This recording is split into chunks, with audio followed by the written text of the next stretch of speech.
Здравейте и добре дошли отново в моят YouTube канал. Днес ще направим малко по-различно съдържание. Знаете, че имаше протести, организирани от политическа партия ДПС Ново начало. И сега искам да пуснем част от протестите, за да видим аджеба хората знаят ли защо са там и да го изкоментираме лайв, да видим изобщо знаят ли за какво стана въпрос. Така че да видим. От град Козлодуй сме. Да, но защо дойдохте днес във Враца? Не на омразата в Козлодуй, да се вземат някакви мерки заради улиците в Козлодуй, защото имаме деца, ходят на училище, не се правят и пътищата. Значи пича от Козлодуй дигна се от Козлодуй да отиде във Враца, за да протестира против дупките в Козлодуй. Чудесна логика, уникално. Той 100% знам защо е там, защото е...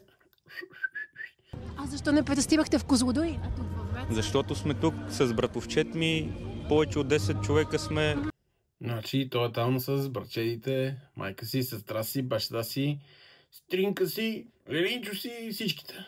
И съм и към негова подкрепа, защото тук той е в една партия. В коя партия? М, ДПС Ново начало.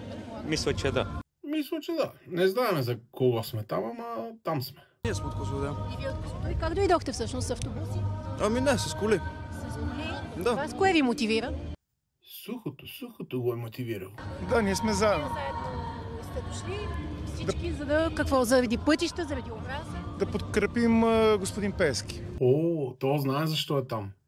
Защо трябва да бъде подкрепен господин Пеевски? Какво ви харесва в неговата политика или на правителство? Сега не искам да коментирам. Дошли сме да го подкрепим. Не на омразата. И така. Що го подкрепиш? Не знам. Дошъл съм го подкрепа, така. Не на омразата и това е. Бате, продали сте се за някакви къси пари. 50 ля, 100 ля, 300 ля. Докъде ще ви стигна? Какво ще направите с тях? Паси малниците. Да, виждаме, че имате лозунги. Те раздадоха ли ви ги? Как се... Да. Ние си ги раздават. Намерихме, да. Раздаха ни. Тук си ги намерихме. Те само не ги даха. Ние си ги раздахме помежду си. Трагедия. Да кажете защо дойдохте на протеста? Ще ти кажат, ако знаят, ама те не знаят, що са там, така че едва ли ще ти кажат. Защо дойдохте на протеста? Да гледаме. Да гледате само? Да гледаме. Какво е този протест? Бате, добре, че не са дошли и да утърси някакви ви тогава да те ви откъде ще гледаш точно. Вие да кажете защо сте на протеста? Ние сме на работа тук. Ние сме на работа тук. Практически, ако някой ти плаща, нормално си на работа. Всъщност. Извинете, само не попитах защо пише охрана на яките ви. Не мога да коментирам. Но сте от охраната. Просто сме тук, за да няма побоища и така нататък. Тъй като аз разбрах, че сте дошли за подкрепите, всъщност вие охранявате събитието. Нещо подобно. Просто сме тук, за да няма. Много яко обаче, те са охранители, които сами са организирали, дали са им лозунги, обаче са там, за да си вършат работа. Нещо такова. Те самия парламент за 2 години нещо не можаха да направят парламент и сега като са направили парламент, да го разбият. Това не е хубаво, не е приятно. Вие доволен ли сте от настоящото правителство? Да, много съм доволен. Как дойдохте? С автобус? Не, дойдох се слича моята кола, съм дошъл, защото това е, че не може да се продължава това нещо. Те не лъжат, те сега, не знам, нека се остане това правителство, за това сме дошли. Нека си остане това правителство. Те се карат помежду си, не могат да се разберат, сеят раздели между хората, обаче нека си останат. Доволен си от него, това е най-важното. Разбрахме. От Козлодуй. От Козлодуй всички? Защо всички на случаите ви пише охрана? Още едни охранители. Много охрана, бе, какво става? Защото сме не на омразата. За Дилян Пеевски. Кой ви е наел за охрана? Доброволно. Вие в Козлодуй сте решили, че искате да охранявате събитието? Да. И сте с не на омразата? Да. Те на охрана ли сте или? Не. Доброволно. Не, брат, ти луд ли си? Как брато платена охрана? Ти нормален ли си? Не, в никакъв случай не. Чували сме, че дадат пари, ама не съм виждал. Добре, а вие на какво казвате не? На коя омраза? Кой ви мрази? Не знам. Според мен те сами се мразят и затова казват не на омразата. Казвате не на омразата. Кой мрази? Тези, които, както виждате по митингите, които правят провокации, коментари по Фейсбук, по Мейсбук. Кажете, да, тъй като аз съм ги пропуснала. Какви коментари? В каква посока? Аз съм ги пропуснал, защото телефона ми е счупен в момента и... Значи телефонът ти е счупен, ти нямаш в момента телефон, за да четеш Фейсбук, Мейсбук и така нататък, обаче въпреки всичко си разбрал и си там. Повярвахме ти, много достоверна история, браво. Чух, да.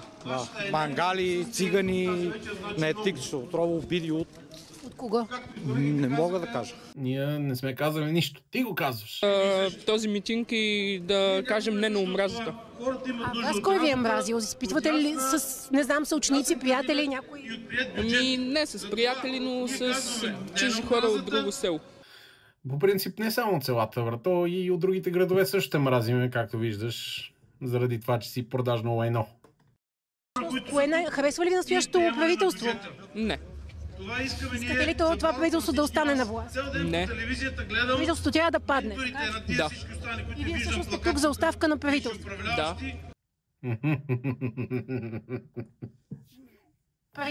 Мисля, че картинката е ясна от всякъде. Няма какво да вече да коментираме. Всичко стана кристално ясно.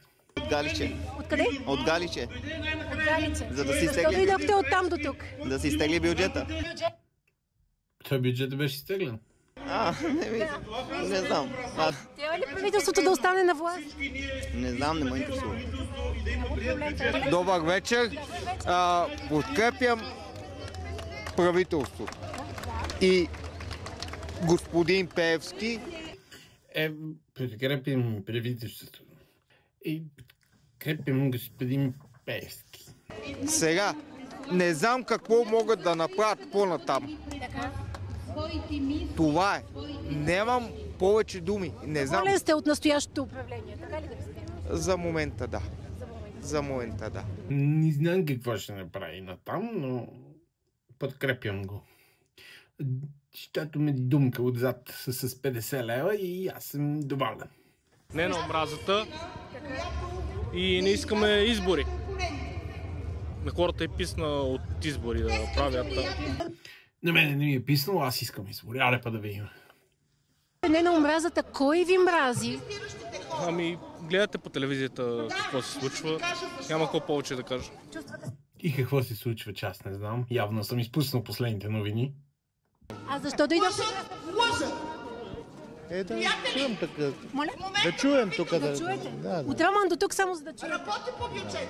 Па кажи бе, да ти пратим един стрим да чуеш какво си се разкървал чак до там. Вие ли сте част от протеста? Ще бегаш сега, седи.